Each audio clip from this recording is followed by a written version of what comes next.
Hi, today I want to talk about the slopes of curves as well as the areas on the curves. So let's say I draw a coordinate here and we have a generic curve. Okay, now if I want to estimate the slope of a point, okay, we can pick a second arbitrary point and then draw a line through it, and then that'll give us an estimate of the slope of that point, but obviously it's not very accurate. But let's go ahead and work with it and see what we get.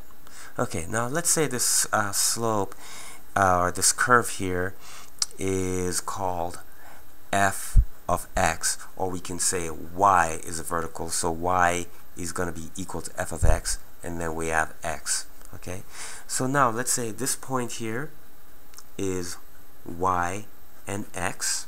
Okay, so to find the slope, okay, again we just want to find the change in height divided by the change in horizontal distance. So this horizontal distance we're going to call delta x, representing the change in x, and the point which it goes to is going to go to a point called x plus delta x, which makes sense. We're just taking x and adding the change in x. Similarly, this point here we can call that y plus delta y, okay, and that is y, and this is going to be delta y. But in this case, there's also another way to write this point here. We can say it's a function, okay, because since this is x plus delta x here, we can trace that up and say that is the function of x plus delta x. And since this is just x right here, we can trace that up and just say that's the function of x. Okay, so now if I want to find the slope, I'm going to take the change in vertical distance, which in this case is going to be the function of x plus delta x, okay, minus the function of x. And by the way, this quantity in top here is just another way of saying that's delta y. Okay, and we're going to divide it by now the difference in x, which we can just call delta x. Okay, and so basically now we do that, we'll get a an estimate of the slope, but as I said before, that's not very accurate. So how do I make it more accurate? Well, what I can do is if I make that delta x smaller, okay, let's say it's smaller, okay, I get one that's slightly more accurate, and even smaller means more accurate until I get to a point where it's infinitely small. Then I will get the slope of the curve that is tangent to that point. Okay, and so now I can represent that by saying the limit as delta x approaches 0. And now when that happens, okay, this, okay, the function of x plus delta x minus f of x, that's delta y, okay, delta y, when it becomes infinitely small, we call that dy, okay, and then delta x, when it becomes infinitely small, we call it d of x, and that's the derivative of y with respect to x. Now that can represent the slope that's tangent at a point. Now granted, that is just abstract representation, because I can represent other things. For example, if x represents time and y represents distance, then the slope that's tangent to that is the instantaneous change in distance over the instantaneous change in time, or what we call the instantaneous velocity. Similarly, if we have x representing, again, time, and y representing now the velocity, at that point now it will represent the instantaneous change in velocity with respect to the instantaneous change in time, or what we call the acceleration. And another thing too is that wherever that's the slope is 0, that's basically where the curve is either stopped increasing or stopped decreasing, and that only happens if it's at a local maximum, such as this case, or a local minimum, in this case respectively.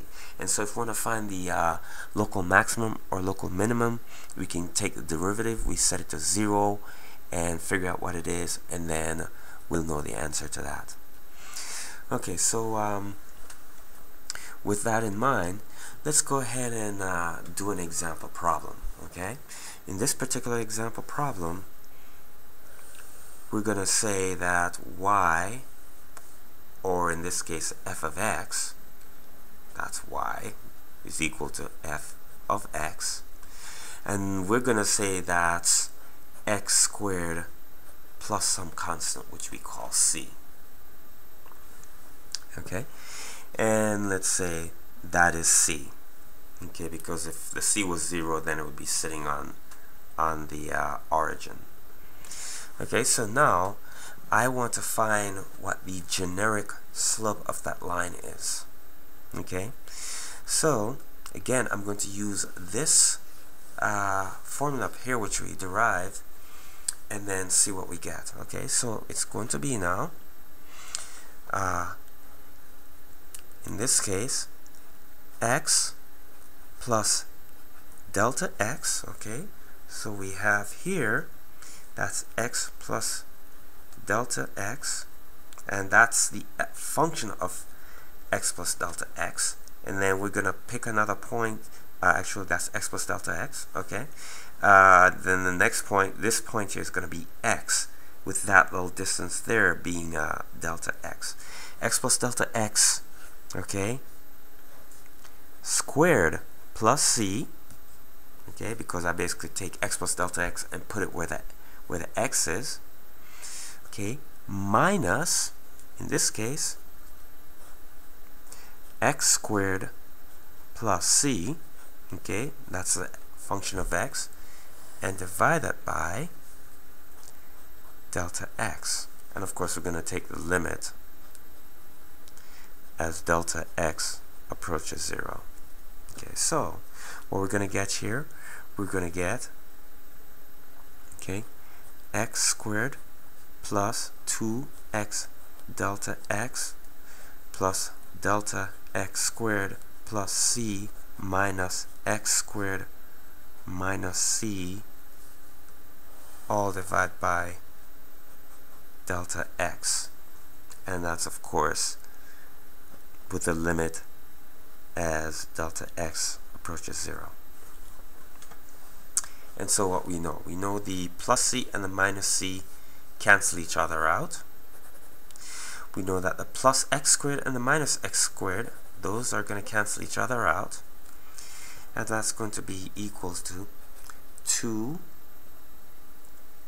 2x delta x plus delta x squared all over delta x, and we know that's the limit as delta x approaches 0. So in this case now, the answer is going to be, in this case, divide by delta x, we get 2x plus delta x, but we know delta x approaches 0, so that becomes 0, and the answer is equal to 2x.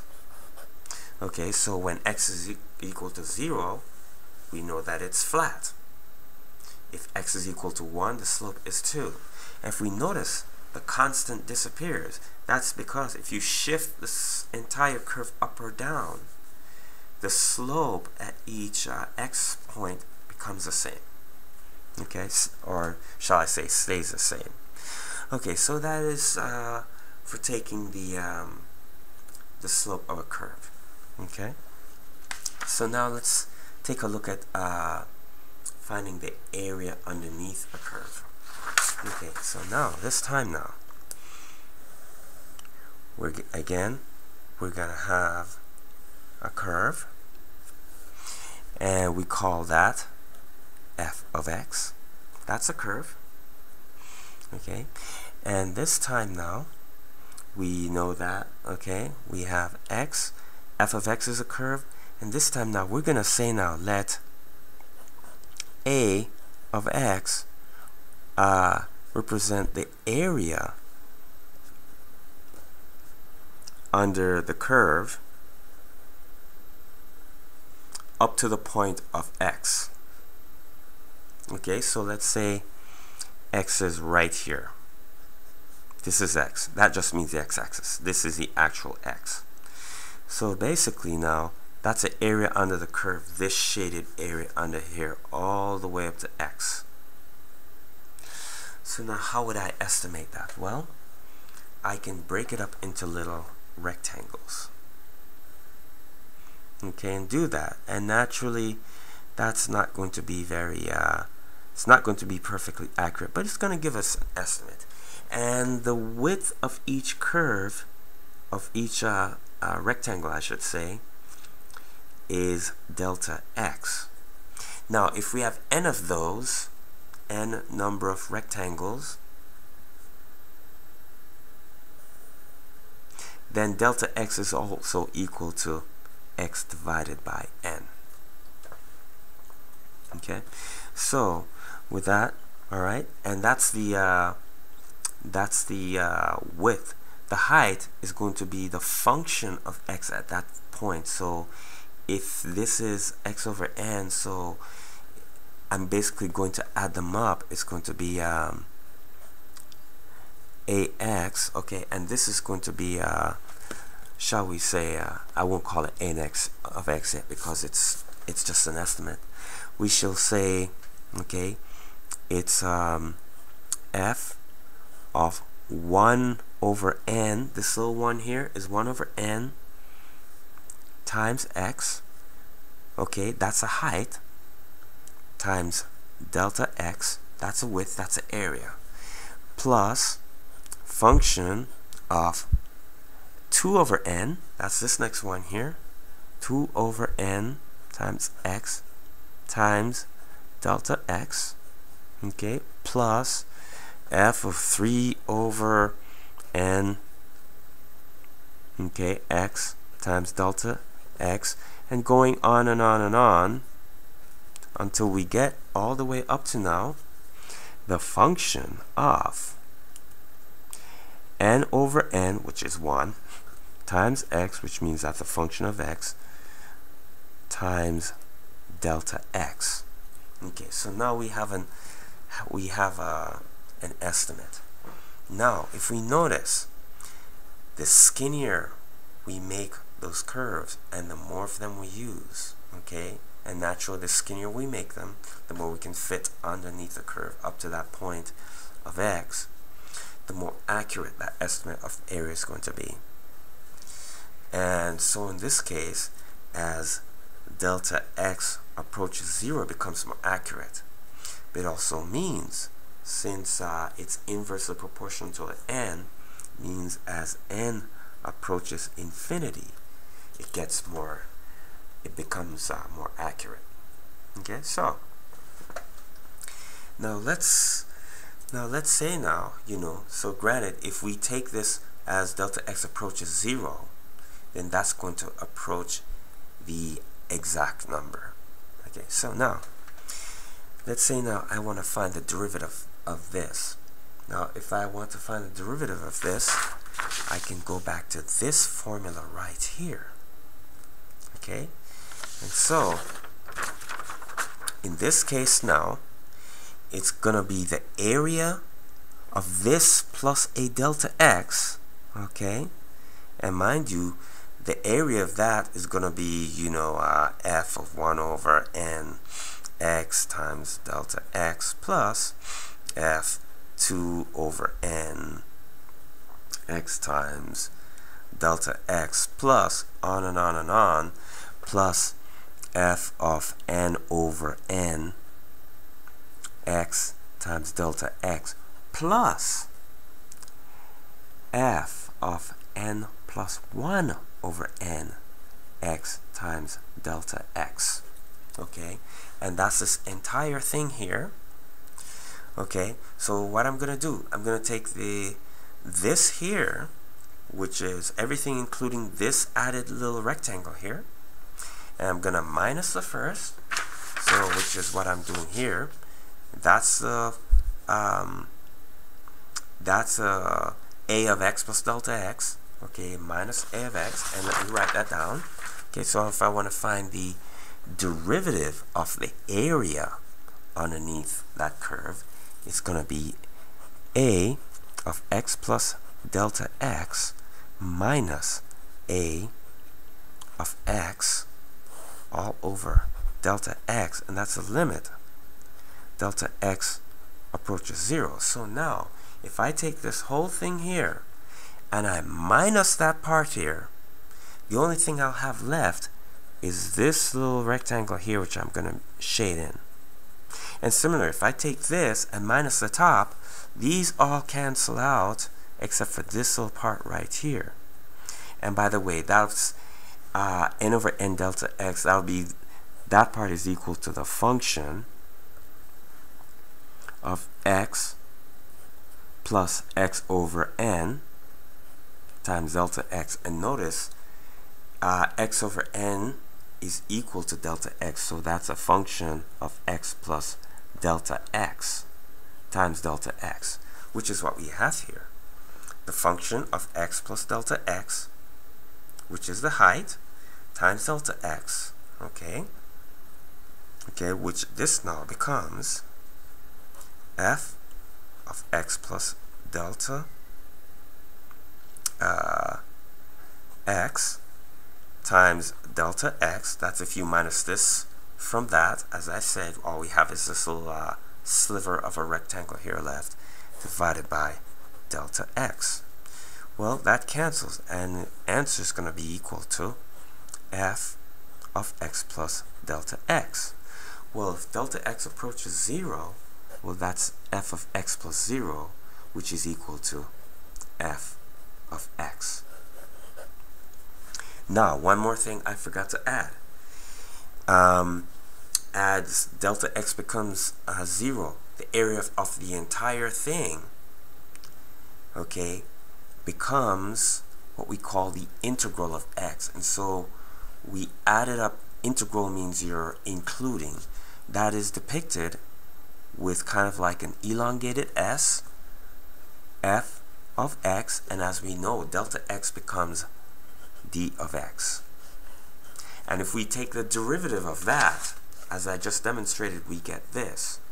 So basically what I'm saying is that if I take the derivative of the curve, I get the slope as previously depicted here. If I take the integral of the function of x, I get the area underneath it. And if I take the derivative of the area underneath it, I get the function. Okay, so they're all related. And so what the integral represents, it represents that what happens if you take a quantity that's changing and you basically accumulate all the changes, and what happens. So basically, if we had the velocity that was changing and we took the integral of it, we'll get the displacement. Now, if you started off with some net displacement, you add that in, and that's where we add back in the c. Remember, when we took the derivative, that c disappeared, as I pointed out. Well, when we take the integral, we have to add some c. So, what I'm going to do is just give a general rule here. Okay.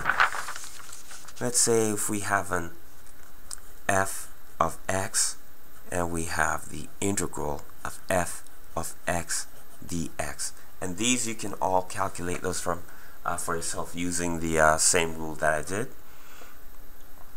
Okay. Or we can say, if this is a of x, then this is derivative. Okay, this is dA over dx. Okay, so basically all I'm showing is that if we have an f of x here, that's the integral, and if the integral is this function, then the derivative will be f of x. Okay, so I'm just gonna give some general rules here. So if we have x to the 0, which is equal to 1, then the answer is x plus some unknown constant. If we have the function is x to the 1, which is equal to x, then the answer is going to be x squared divided by 2 plus some constant, or the area underneath the curve. If the function is x squared, then the area is going to be x cubed divided by 3. If the function is x cubed, then the integral is going to be x to the 4th divided by 4. Or if it's x to the n, the integral is going to be x to the n plus 1 divided by n plus 1. The exception to this rule is going to be x to the minus 1, in which case we do not get x to the 0 over 0. What we get is a natural logarithm of x plus some constant. Oh yeah, I should add the constant in all of those. Okay, now this rule is by no means all-inclusive, but hopefully it gives us an idea how to calculate things that have changing quantities, as well as how to check the maximum quantity and the minimum quantity using what we call the derivative. For those of you that are totally familiar with this topic, I appreciate your patience. For those that are new to it, if it does make sense to you, then I would like to welcome you to the branch of mathematics which we refer to as integral and differential calculus. Anyway, that's all I have, and thank you very much.